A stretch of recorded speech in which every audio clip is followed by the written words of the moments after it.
So my name is Kristen Black. I am the Manager of Communications and Human Dimensions for the Council to Advance Hunting and the Shooting Sports. I will be your host for this here webinar today, and we're going to kick off by introducing our speakers. So if you guys want to introduce yourselves in order of the pictures up here, that would be great, and we'll start with you, Johanna.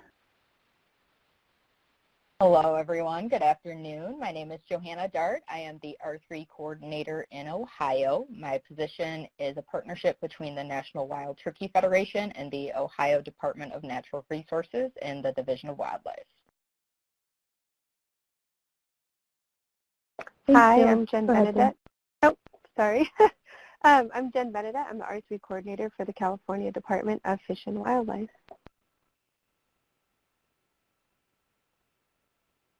I'm Charles Evans. I'm the Georgia R3 coordinator. I work for the Georgia Wildlife Federation, but my position is also supported by National Wild Turkey Federation, Quality Deer Management Association, Georgia Department of Natural Resources, and Safari Club International. And Jen, I love that shirt. I gotta get one of those. Thank you. It's a California Rifle and Pistol Association shirt. So Nice. if you call them, they probably have them. Awesome. Thanks, everybody. So we're going to start off with our speakers talking about what they are doing in terms of where they are with their state summits. Just to give an overview, Johanna is going to talk about building on the workshop to the summit and working with partners inside and outside of the agency. Jen is going to give us an overview of communicating on R3 efforts to partners and then working into the implementation stage of the plan. And finally, Charles will be talking about maintaining momentum from summit to summit, as Georgia has had a few now, and then also communicating the results of those summits. So Joe, why don't we start with you, and we'll just talk about building up from the workshop to the summit, what you learned, how you're going about working with your partners, and anything else you want to add along those lines. Go ahead. Sure. Thanks, Kristen. So if I could have you pull up the August 15th agenda for me, please.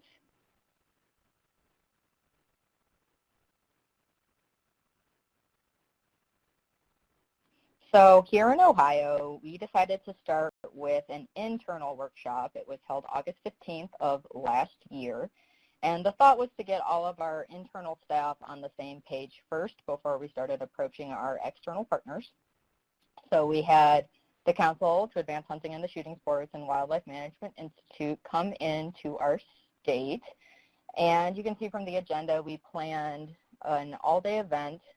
It was mostly attended by our DNR Division of Wildlife folks. We did have some people from parks come, but it was internal staff, and it was well received. We followed the model that most other states have been doing, where the morning portions were information-based.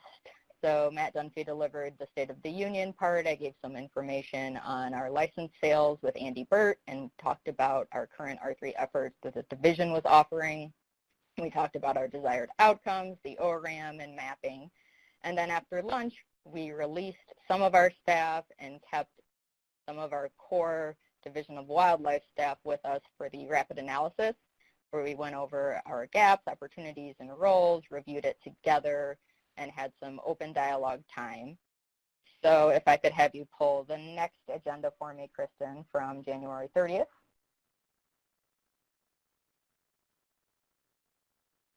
We had then decided to have one more internal workshop. We were planning to host our summit with our external partners the next day on January 31st, but we figured while we were having Matt Dunphy and Sam Petter come in, we might as well piggyback and do a second internal workshop. Our first wasn't as widely attended as we had originally hoped, so on the second workshop for internal staff, we offered a Skype option. So staff could call in from their district offices via Skype. That was a really popular option that was very well received. As you can see from the agenda, this particular internal workshop was shorter. We had a much larger audience in person with us as well, so doing breakout sessions in the afternoon would have been difficult, and it was instead just basically the morning portion from our previous workshop. The director came in, our new chief came in. It was a well-received event, pretty widely attended. We were really happy that from the first 2 internal workshops, most of our staff went through a Matt Dunphy presentation on R3. If I could have you pull up the last agenda for me, please, Kristen.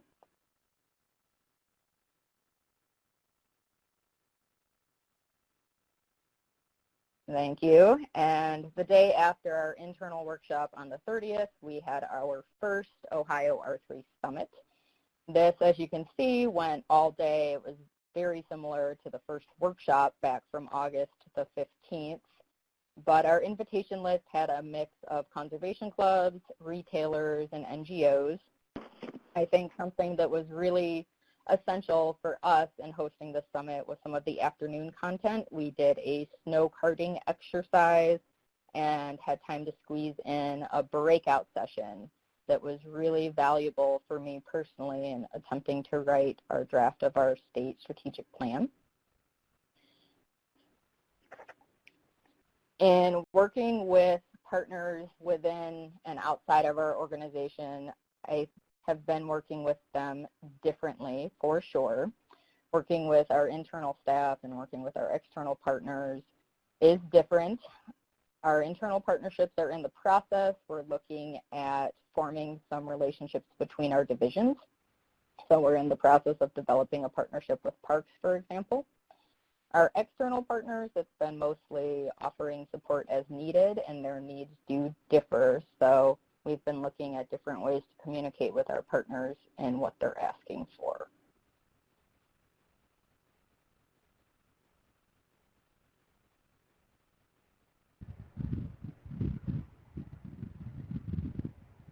Awesome. Thanks, Joe.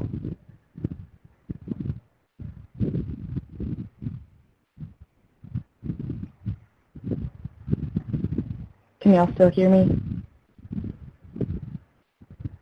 Yeah. Yep. Okay, perfect. Johanna, is that where you want to stop with that for now? Yep. Okay, perfect. Then we will switch over to Jen. And I will get your newsletter up, Jen, if you want to go ahead. Okay, great. So today I was asked to talk a little bit about communicating with partners or stakeholders through R3 efforts as we all work through our sort of R3 plans or implementation plans, whatever. I know every state's sort of calling them something different. But anyway, as California worked through our initial R3 plan, we engaged my stakeholder, our external stakeholder mailing list that I started when I was hired back in September is just under 300 people, which represents about 200 different either organizations, clubs, industry partners, media, all having a stake in the continuation of hunting, fishing, and the shooting sports here in California. So it's a lot of people to manage communications for, especially with all of the moving parts of R3 efforts. And, you know, nothing is really cohesive in all of our efforts because they reach so many different avenues of things that need to be affected for change. So some of the things that California did to try to help with the communication gaps that probably would have existed hadn't we done some of this stuff is, I guess, multi-layered. And when we first started, it was far from perfect. In fact, I wouldn't even say it's perfect now. In the beginning, communicating with all of these people, in addition to agency staff, it was difficult because everybody's interest was different. Everybody had a different stake in sort of what they wanted to accomplish, right? We had lots of different agendas coming from multiple interests, and so not all of the types of communication were necessarily appropriate for the entire audience. So one of the big things that I did when I was first hired was create that list that I mentioned earlier. And through this process, what I learned is that a list isn't good enough. It needs to be a list that has categories, at least for our purposes. I wanted to eventually be able to send emails out to people that, you know, maybe are just interested in working on a fishing topic, or just in a hunting topic, or just a shooting sports topic, or just to the media, or just to clubs and NGOs with membership bases. And so the list that I had created actually has multiple categories. And then there's also staff resources of trying to figure out who will update and keep managing that list as it grows. And so these are some of the growing pains that we had with the list, but we're at a place now where the list is pretty solid. The information is accurate, and I would definitely encourage people to create a list if you don't have one, separate from your agency's sort of, or club or NGO's membership mailing list or customer mailing list. Because these are the people that we use to pool volunteer hours from in order to implement stuff from the plan that the agency couldn't do themselves. The second thing that we did is throughout all of our stakeholder external partner meetings, we gave multiple options. So California is a giant state. You know, it takes anywhere from 12 to 14 hours to drive north to south. And depending on where you are in the state, maybe between 4 and 6 hours east to west. So it's a huge state with 40 million people, and so not everyone can meet in one centralized location. So for the meetings, we gave Skype as an option, a call-in as an option, and in-person as an option, and we used all three usually at the same time. The other thing that I did was make sure to train people on those options in order to span generations and technology gaps in those generations. So anybody could call me at any time, and I would spend 30 minutes of my day to train them. And people did take advantage of that. I know it's sort of tedious, but in the very beginning, when you're trying to establish a good role for communication, open channels of communication, it's really important to have people trained on how to use and access the technology in order to get good participation rates. So that's kind of the beginning part of our communication plan that we instilled, and it actually wasn't a formalized plan. It was just sort of an organic thing that happened. And sometimes we had people say, hey, you know, we wish we had more of this. And so the R3 team would come together and say, okay, well, we need to address that. So one of those things was during our subcommittee phase, we had 8 subcommittees working on different topics of R3. The moderators of those subcommittees, which were external partners who had volunteered, and some agency staff who had volunteered to moderate different groups. They were like the middleman between the R3 team here at the agency and the external partners scattered around California. They said, hey, you know, we would like better communication about what the other groups are doing. And so that's how this newsletter came about that you see on your screen. And we developed this as a way to try to bridge some communication gaps because we sort of saw people getting pigeonholed into the groups that they were involved in and not really knowing what the other groups were doing. There was not a lot of cross-collaboration happening. So this newsletter, I don't know, Kristen, are you going to be able to send this out to people afterwards so people can look at it? Because I don't, can I control the screen? I guess I can. Can everybody see me scrolling down? Okay, perfect. So our newsletter, this was meant just for the people on the R3 stakeholder email list that I described earlier with about 300 people. This did not go out to the public. And eventually, we would like to see this turn into something that becomes public. But for the R3 plan process, this was just a tool that we used to keep people engaged and informed about what was happening with all of the groups that were doing work across California. So that being said, this newsletter actually was contributed to by the moderators and by the R3 team.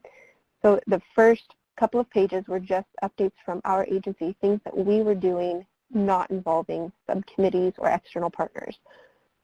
Then the second part was the subcommittee updates.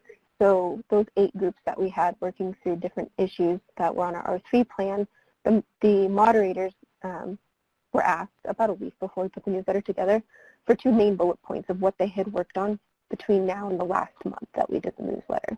And this is how everybody kind of got to know what each group was working on. And this was a hyperlink, so you could always get back to the R3 plan if people were confused as to what was going on. And we tried to thank everybody for their participation. And then we also gave meeting calendars, which never changed for the 6 months of our stakeholder meetings. The meeting calendar was always the same. So I think consistency was another good thing for communication. If the meeting times and dates had changed, I don't think we would have gotten as much participation because it becomes kind of confusing. So we had set meetings, and each subcommittee met twice a month, every other week. And then I asked people who were participating actively in the R3 process to contribute to the newsletter, to try to get buy-in and to celebrate sort of their accomplishments and achievements as well. And so each newsletter we had what we called the leader line, and I asked a moderator from any number of the groups to contribute their tips on a particular topic. So they kind of talked about whatever the topic was, and then I called everybody back to the National R3 community on the California page to answer a question in relationship to whatever the discussion was from those moderators as another way to engage folks. And then just to build community, we did a Q&A with a different person contributing to R3 efforts in California. And then we have national news and statewide news around R3 topics. So I think that all of those things contributed to good communication. I think some of those things worked better than others. I'm not sure if people were interested in the news nationally. I was hopeful that people would be, but we didn't get a lot of feedback about that. I think everybody was so focused in on their own state, on what was happening, what their workload was, that sort of staying connected nationally became a little bit difficult. And then I ended every newsletter with the contacts for the moderators for each group in the event that people had questions, concerns, wanted to join a group that maybe they aren't engaged, etc. So this newsletter helped a lot. And other than that, I think in terms of communication, honestly, I think the best tip that I can give is just always give multiple options and allow those options to span multiple generations. Because, you know, I get a lot of text messages and emails from folks, but most of those folks are under the age of 50. I get a lot of phone calls from other folks who are mostly over the age of 50 or 60. So I think bridging that communication gap between the generations becomes difficult if you don't offer multiple methods. The problem with that, though, is sort of your own work balance, because you can end up spending hours a day just trying to communicate with people. So again, teach people the technology. Most people have access to it, but they just may not feel comfortable with it. So by taking the 30 minutes to teach people the technology, those gaps get smaller and smaller as you go down the path of communication. And I think that's basically it. Awesome. Thanks, Jen. And we actually have a couple of questions for you already, so I'm going to go ahead and ask you these before we move on. Ryan Conat from Arizona Game and Fish and NWTF wants to know how your mailing list was developed. And I know you touched on that a little bit, but do you have specific ways that you got emails, that you knew who to target, things like that? So, well, it's a little bit complicated. I guess initially, so I came into this job already working in the outdoor industry, and so I had a lot of contacts. And so I actually sent out an email to my contacts right when I was hired to ask if they would be interested in being added to a list like this. And those people who said yes, I just added. Anybody who didn't answer obviously did not include. The other thing that I did was look at the person who had this job before me and who they had contacted and what their sort of communication with those other potential partners looked like. And then we added the people who had been in contact or involved in R3 in California in some way also to that list. And then beyond that, the list sort of developed organically through subcommittee external partnerships and internal staff folks who are talking about R3. I get emails a lot about, hey, can you add me to the list? I'm interested in this. at which case I respond, gather the information I need from them to add to the list, and then add them. And so really it's been an organic development over time. And the reason for that is because this isn't just a generic sort of R3 mailing list, right? We're going to eventually email all of our customers R3 information. But this list is really to implement the strategies outlined in our plan. And so we want people who are going to be engaged and who want to be on the list because they want to be involved, not necessarily because they just want the information. Yeah, that's a really good point. Not just adding anybody and everybody, but adding the people who you know are going to take the information and do something with it. Right, and that includes members of the public. Yeah, definitely. So I don't want to just like cut that off, right? So also our list is not, it's not just people involved with the NGO conservation community. It's also people from the public that just say, hey, you know what, I am a new angler, I'm a new hunter. I don't know a lot, but I do know what turns me off to what's been going on and why it took me so long to get involved. And I think that I can help impact this by sharing these things with my friends. Like, even people like that are on the list.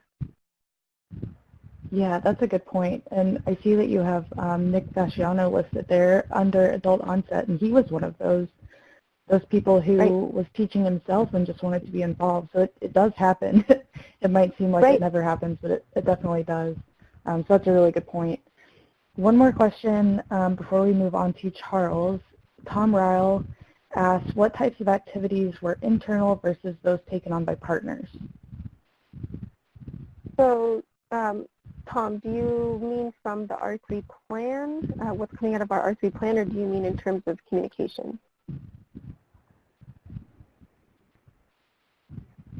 He's typing.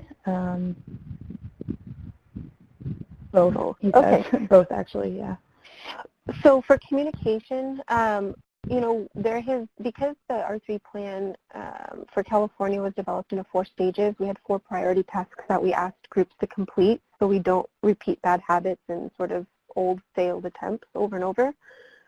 We have 4 priority tasks that we asked folks to complete. The first one was to learn about things that we're going to address. Don't just assume we know the answers, because if we know the answers, we wouldn't be here in the first place. So we spent a lot of time learning and then identifying the things that the resources that we had that we could pull together to make changes. And then the third one was to educate, not only just educate ourselves, the people who were involved in the R3 effort at the leadership level, but also to educate our membership, our customers, and then eventually the general public as well. And then the last one was a call to action. So through those 4 steps, internal and external folks took on different roles because the subcommittees made recommendations based on who should do what. So the California effort is not agency perpetuated, I guess. We're all stakeholders in this process, and we've made it really clear that we're all sort of on the level playing ground. We all need each other for this to work. Even though I work for CDFW, my interests are for hunting, fishing, and shooting sports, right? And so because of that, the stakeholder wheel that we have with everybody listed on it has an equal stake. And so whatever your sort of specialty is in the community is how you would participate. So whether that means communication, right? We have this message that needs to be disseminated that came out of the R3 effort for everybody that's involved at the leadership level. Then you would take it back to your membership and disseminate that, or to your customers and disseminate that, or to your media outlet and disseminate that. So that way we're blanketing the state with that information. So similarly with programs, when we are talking about program evaluation, we're talking about it at a statewide level, not at a CDFW level. CDFW's programs is a program within the state, but so is NWTS, Cal Waterfowl, Cal Deer, etc. So when we're doing program evaluations, we're all doing it at our levels. So I don't know if that helped, but the recommendations coming out of our process are actually divvied into, these are the things that agency will do, these are things NGOs will do, this is the things that community will do. That's really helpful. Thank you. A lot of those overlap. Right, as most things do in this field, we find. Right, Um, right. Yeah, awesome. That was a lot of great information. Thanks, Jen. So let's move on to Charles and talk about hosting multiple events through years and how they do it.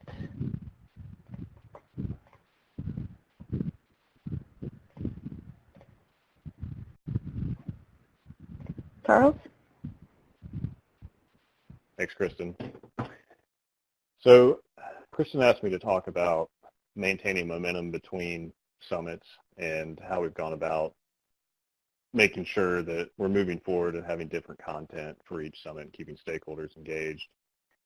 And I'm just going to kind of take you through the process. So technically, we've had 3 official Georgia R3 summits since I've come on board. But prior to that first one in 2016 that you see the agenda for up here on the screen right now, we had, Kristen, will you zoom out on that just a little bit? Thank you. We had a meeting just like many other states have been doing in recent years, where you bring in Matt Dunphy or somebody from the Council of Advanced Hunting and Shooting Sports like Samantha, and you have that initial meeting. And a lot of times that happens before a position is brought on that's specifically dedicated to R3 or repurposed in that direction. And so we did something very similar to that before I was on board. This happened in 2014 or 2015, where Matt Dunphy came in. They brought in a bunch of different stakeholders that may have interest, vested interest in hunting or the shooting sports, and they went over the general theme of R3, and they tried to get a feel for who wanted to be involved, specifically in the kind of the nitty-gritty of it, and by that I mean funding partners. So out of that meeting, the major recommendation was to hire this R3 coordinator, and that's where my position came from. The first meeting that I hosted was much more of a working meeting, and that was the first Georgia R3 Summit that we had once the initiative was really formed, and that was in 2016. It was in September. You can see the agenda here in front of you. It's not very detailed as far as what we did there, but I'm going to run through it really quick. And one thing that I found with these meetings is that the most important thing is always have a goal for the meeting, some objective that you're trying to get to by the end of that meeting. And that way you're going to keep people engaged, but you're also going to make sure that everybody feels like they got something out of it and it's the most productive use of their time versus just having another update meeting. And that's what I've been trying to avoid. So in 2016, our meeting was very work heavy because this was before we put out the Georgia Hunting Action Plan, which is our state level R3 plan. And the main goal of this meeting was to get stakeholder input on this plan. So we had about 30 stakeholders there representing, I think it was 15 different organizations at the time. And we gave them a chance to provide input on a draft plan that I had written with the help of the other co-authors. And we literally went through action by action in different breakout groups and let them comment on it. And from that, we were able to formulate what ended up being our action plan that's now out there.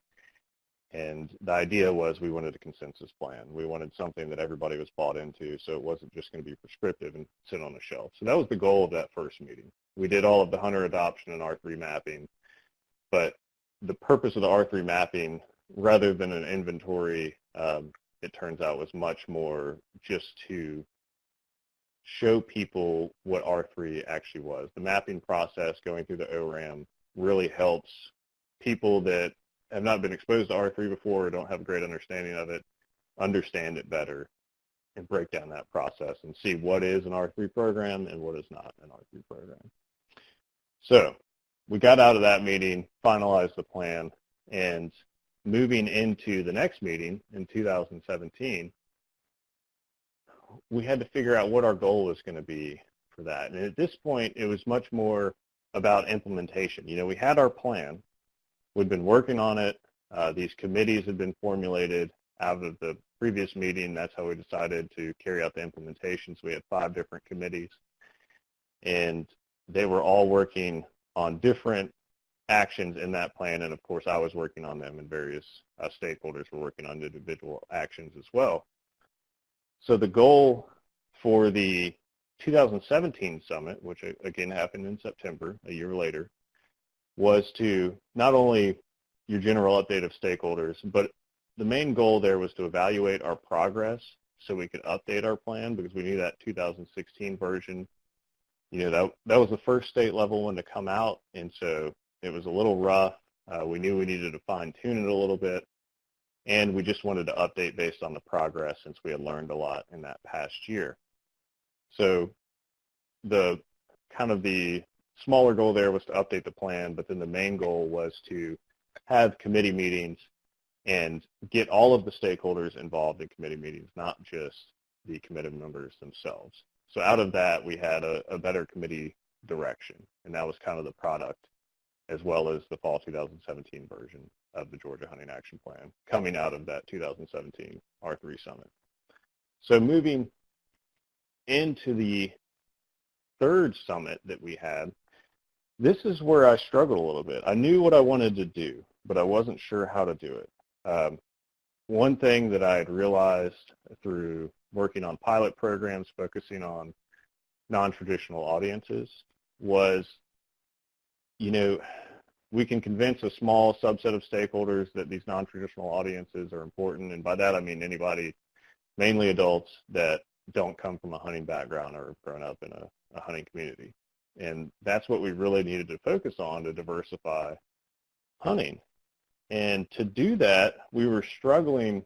We could do these pilot programs, but we were struggling to expand them because we found that a lot of stakeholders didn't really understand the importance of these audiences, or didn't understand how avid they could become about hunters, or their mentalities about certain issues and things like that.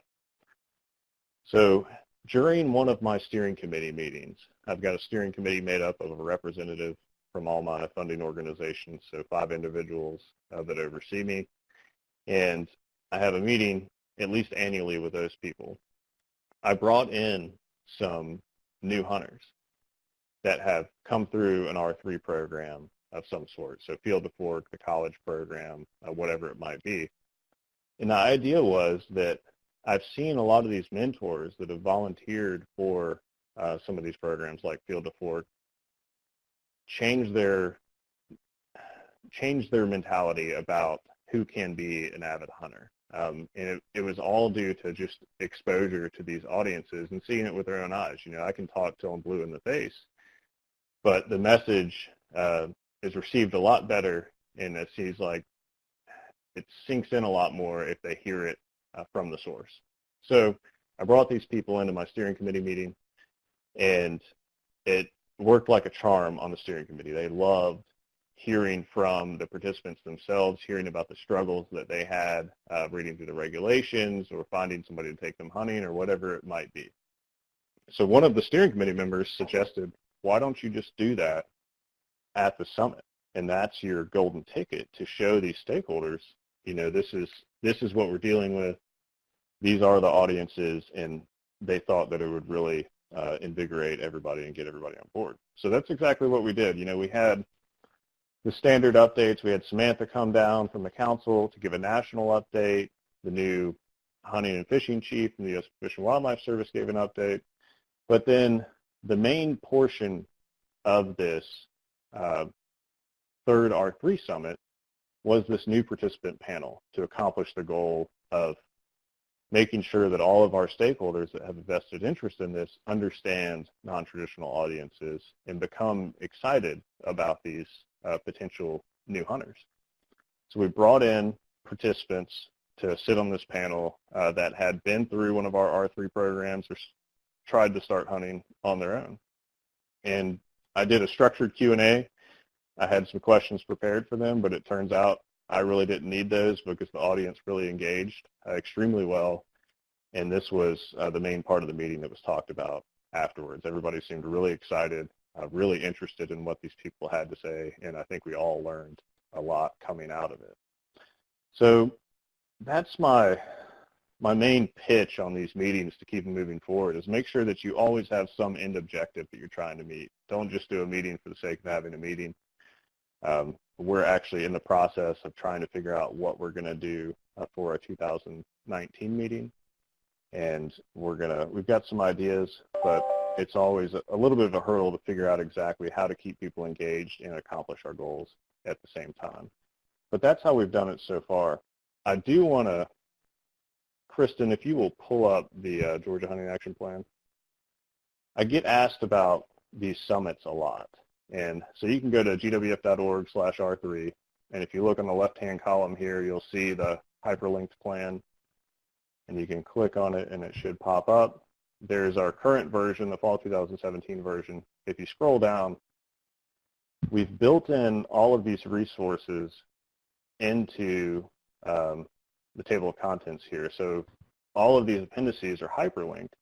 You can see we have the two R3 Summit summaries right there for 2016 and 2017. So that provides an overview of exactly what we did at the meeting, not just the agenda, but it's got the agenda in there as well.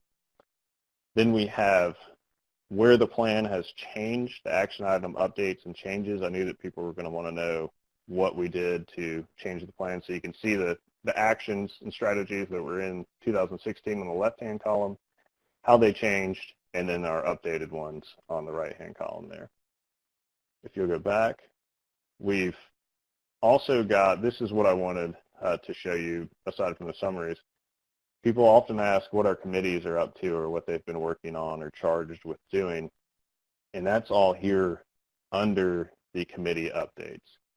So if you click on it, it goes straight to a Google Drive that has all of the notes from all the different individual committees, and you can dig through them if you want to. Some committees have been very successful, and then others have not been as successful, but they've still been moving forward, and that's just the nature of volunteer committees. But those are the resources that I wanted to show everybody, and Kristen, thanks for having me on to talk about it. Awesome. Thanks, everybody. We will start taking questions from the audience, but I do have a few questions that I want to just ask everybody here. The first one is, how has your role changed over time? Are the topics that you work on now different than they were 6 months ago, before your summit, or what are you having to do differently now than you were before your summit or your workshop? So let's start with Joe. Yeah, thanks, Kristen. I would say that in Ohio, my role has shifted slightly to begin focusing on outreach to non-traditional audiences. In particular, the ODNR Division of Wildlife just hired a customer engagement manager. So I've been doing a little bit more work focused on approaches to best grow the Division of Wildlife's presence, particularly with a more mainstream audience. It was a very natural evolution for me. About 6 months ago, my topics centered around hosting the summit and the internal workshop, and now that I had hosted the summit and the workshops, I'm more organically starting to focus on other areas of interest. Great. How about you, Jen? Yeah, I think, my role is really the same for the most part. I think what has changed the most really is coming into government work for me. I'm new to government work altogether, right? I come from the private side of the hunting industry, and so learning all of the sort of avenues and facets and departments and inner workings of government is really what has changed in my role over time. The better I understand CDFW and its relationship in California government, I notice all these other things that also should be addressed, that also should be worked with, that also should be included. And so I don't know if my role has changed as much as it is becoming more and more tight on time, because there's so much more to working with a huge agency than I ever would have imagined when I accepted the job back in September. Very good. And Charles, I know you've been there for a while, so your role must have changed quite a bit. Yeah, I think my role seems like it's ever evolving. It started out and it was very plan heavy. The first thing they wanted me to do was write this plan, and the scope of work showed that. So there was a partnership agreement between all of the partners, a detailed scope of work on what I was to be working on.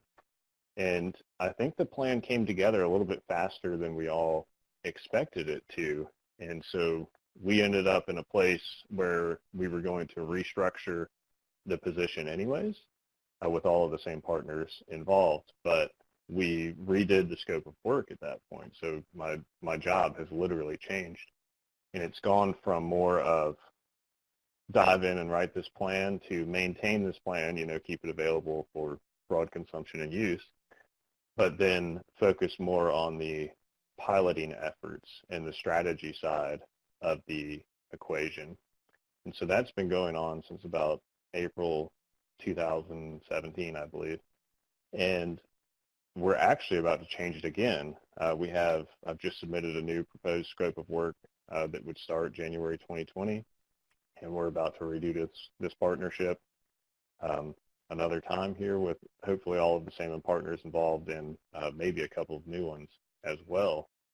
And at that point, the scope of work is once again going to shift because we're building the program a little bit and shifting some of those pilot programs to full-time programs, and therefore bringing on a few people. So it's going to change again. But now it's kind of gone from develop the strategy to maintain and advance the strategy. Okay, that makes sense. And while we have you here, Charles, how are you managing the internal versus external partnerships? Are you working more with staff now than you did before, more with partners? How is that kind of structural change happening? What are you seeing? So I guess we'd have to define staff because I'm a little bit of a one-man band over here, given that my position is a partnership position. So I work for all of these. I'm housed within Georgia Wildlife Federation. I'm the only person that works directly on R3 there. And then I work with all of these different organizations, some of which have R3 specific staff like NWTF does and QDMA. So it'd be hard to say who's internal and external. I mean, I guess we could consider all of the funding partners internal, but we try to be open with all of our partners. The main thing is just, for example, in the plan building process or the meetings, we have a lot of different conversations with external partners, and we always solicit their input, and we appreciate that, but it's internally where we decide we're going to take that input and decide what direction we're going to go with it, because you can't always accommodate all of the requests from the external partners. But there's not as big of a divide between internal and external in my position just because of the nature of the structure of it. Sure. And so, Jen, I think this question might be more directed at you with your work straight with the agency. So with agency staff, how do you manage that versus working with your NGO partners? Sure. Like I mentioned earlier, the way that we've sort of structured the R3 effort in California is on a level playing ground, and agency staff, stakeholders or external partners all have hopefully the same skin in the game. And so because this is coming from sort of a community organizing methodology and less of a sort of someone in the front of the room telling and conducting the rest of the group of what to do, I think this question is two parts for me. In one way, I think managing internal and external partnerships are exactly the same because the expectations are exactly the same on the outcomes of things coming out of subcommittee recommendations, like doing program evaluations, like establishing metrics for programs, like communication methods. But in another way, as an agency, obviously, we don't have control over what external folks choose to do or not to do, just as they don't exactly have control over what an agency or agency staff do. So in that respect, it's different in that we can, collaborate and come up with group suggestions, but there's really no sort of R3 court of law to, that say, hey, if you don't do it, this is what's going to happen. Whereas internally to agency, we have a little bit more pull to say, no, this is going to happen, and this is why it's going to happen, and this is how it's going to happen. So I think in that respect, it's a little bit different. But I think actually working with external partnerships, there's almost more to lose, right? So I think that the buy-in sometimes is stronger from the external partners. Because if you have a staff person that's been told that they need to do this because it's part of their job, that buy-in is very different than somebody who's afraid that in 5 years from now they may not be able to hunt. So, yeah, I don't know. It's very different, but it's also very much the same, the overlap in terms of how the R3 team manages working with both internal and external folks. Yeah, good points. And Johanna, you're more similar to Charles in this situation where you work for the agency and an NGO. So how do you kind of balance those? Yeah, I think that a lot of the things that Jen was talking about in terms of the logistics of working with internal staff hold true in my experience. If you think about internal partnerships, you can call meetings a little bit more easily within your own division or within your own department. The location is often a little easier because the employees are used to coming into a certain location, and it's already established in terms of the protocol, when they're going to come, what they're going to do when they get there. And thinking about our external partners, a lot of my partners here in Ohio are volunteers. So there's a little bit more coordination that has to go into hosting the meetings. Where are they going to be? Is it going to be a weekday or a weekend? There are a lot of other logistical play items to consider when you're thinking about your volunteers, because obviously they're giving you their time. They're not being paid for their time.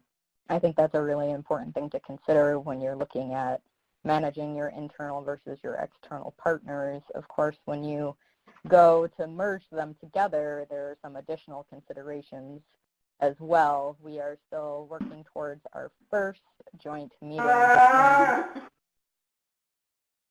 between internal and external partners. Here in Ohio, I was actually out for 2 weeks traveling to Korea, so I'm a little behind and playing catch up, but it's interesting managing the two and then merging them together, I would say. That makes sense. And I know we're almost done here, folks, but if you are listening in and not actually speaking, please remember to have your phone and your computer on mute. So we don't have too much time left, but I want to end on a high note for you guys. So starting with Jen, what tactical things have you been able to lead your committee to accomplish? How have you used your summits and your plans to kind of make a difference in your agency, your organization, or even small wins? We want to hear about those. So can you talk a little bit about what you guys have accomplished? Sure. So we had a 6-month subcommittee phase. It was a phase 2 of subcommittees that ran until the end of June. And formal recommendations from each of those subcommittees are just now being turned in. So I don't know what those things, I mean, I kind of know what they look like, but I don't really have a formal sort of thing to share with you all at this point. But something will be coming out of that. And so I think that's a huge accomplishment in itself. I mean, we got people from all over the state to come together and work together over, months, meeting every 2 weeks. And formal recommendations are going to come out of these committees that will include things that CDFW can do, things that NGOs can do, and things that we need to do together, but also things that the community needs to do to hold the average hunter and angler accountable as well, and to sort of spread the message that this is not an effort that one agency can accomplish. This is not an effort that one state can accomplish on their own. This is something that we all have to do together. And I think that, at least for California, changes a narrative that has occurred for, I don't even know, probably forever, but at least 40 years, where there's a lot of finger pointing and blaming. Well, this is like this because of the state, this is because of this, because of the voters, whatever, etc. And so I think that the culmination of what's happening with these recommendations is really the very first all-out effort of multiple interests coming together to present something that's all on the same page that says we are all going to be equally responsible in changing our situation. So yeah, I think that's a huge accomplishment. But some of the smaller wins that just kind of came about through R3 work, we have completed a email pilot study to try to figure out where the breakdown is in email collection. And we did an 8-week study where we unchecked the boxes on our online system that says decline to give your email to see if people would give it to us. And we did collect almost like 9,000 emails in an 8-week period, which is pretty good, targeting hunters only, because that's what was on sale at the time. It was time to renew hunting licenses. So we found out that 97% of our email collection lapses are happening at point-of-sale vendors and actually not from the customer. And so we need to do some education and outreach to our vendors to ask them to collect emails. But because they have the option to bypass it and they don't want to take the 30 seconds to input email, I think it's easier to just bypass it when they're not getting anything out of it. So that's our next step in that, is to sort of work directly with vendors to figure out how we can address that issue. Because what we found in that study is that 98% of all customers inputted their emails when asked. So that was really interesting. Yeah. We also have gotten some regulatory stuff done, which is really, really amazing. When I was first hired, one of the very first things that I participated in was helping the R3 team to fight sort of a proposal that would have set our minimum archery draw weight high enough to eliminate most women, seniors, and youth from archery hunting in the state. And so we were successful in decreasing that poundage to 30 pounds for the state to not eliminate those demographics of people. So that was a big win. I mean, we have a few things like that. I don't know how much you all want to know, but yeah, I think because of time, I'll probably just end there. Okay, awesome. Johanna, how about you? What wins have you had?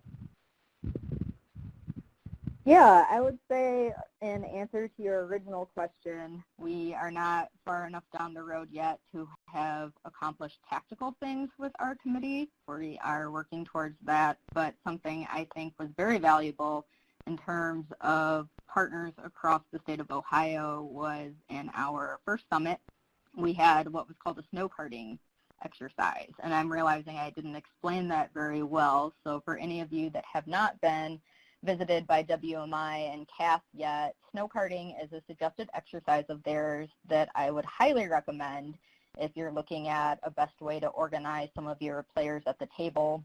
In Ohio, I found that it really helped prioritize interests of our partners, and it helped me see where focuses were in terms of our organizations that were at the table, because in snow karting, your attendees are given a list of something to look at and prioritize. So I gave our summit attendees a list of goals and objectives from the draft strategic plan.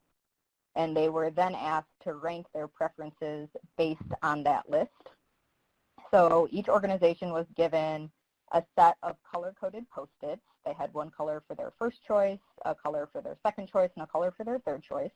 And they worked together if the organization had multiple representatives attending to try and decide where their organization's top 3 priorities were going to fall within the list that they were given. And this snow karting exercise ended up helping me immensely in forming potential committees. It helps you logically order the goals and objectives of your state plan within the stated and ranked interests that your partners are giving you. And I also think that it really helps the organization start to think critically about where their priorities were in terms of the state's efforts and how to best dedicate their limited resources. So I would say a win for us collectively within the organization and outside of it was getting to go through that snow karting exercise at the summit. Yeah, and that's a great, very different perspective. And Charles, we'll end with you. What successes have you seen? Quite a few, thanks to, the first success obviously was pulling together a great group of stakeholders. And thanks to all of those people, we ended up with a state level plan. I'd definitely consider that a win that's stayed up to date. We've gotten a license increase through the legislature, so there's more funding coming into the state agency now. That was way overdue, and that was in part due to having a state-specific R3 plan. We've had some excellent pilot programs that have had a huge impact not only in Georgia but nationally, and those are starting to change to official programs now. We've had changes within the state agency processes. Just to give an example of one, we finally have our state agency doing adult hunt and learn programs now, thanks to some of our pilot efforts and then also data that we pulled from Alabama's adult program showing the demand. And the adult programs filled up way faster than the youth programs, and some of the youth programs didn't even happen because they didn't have enough applicants for them. So it just shows that there is demand for adults out there. Great marketing wins for sure. Jennifer Wisniewski, who's now with Tennessee, definitely chalked up some excellent wins for marketing in the name of R3 that check some boxes in the Georgia Hunting Action Plan. So we're moving forward, and we've certainly had plenty of failures as well, but staying positive, and I think we've got a lot of good things on the horizon. Awesome. Thanks so much, Charles. And thank you, everybody, for being here. Thanks for all those who tuned in to get this great information, and especially thanks to our speakers for carving out this time during your day to be with us and impart some knowledge upon us. So if you guys don't mind, I have pasted a survey link in the chat box. If you could please go to that survey, take it, fill it out honestly. It doesn't ask for your name or anything. Let me know what you thought of the event, how we're doing, any other topics you would like to see. That would really help us make these webinars useful to you and make sure that you're getting the best, most relevant information. So thanks everyone for being here. I hope you guys have a great rest of your week, and we will see you on the R3 community.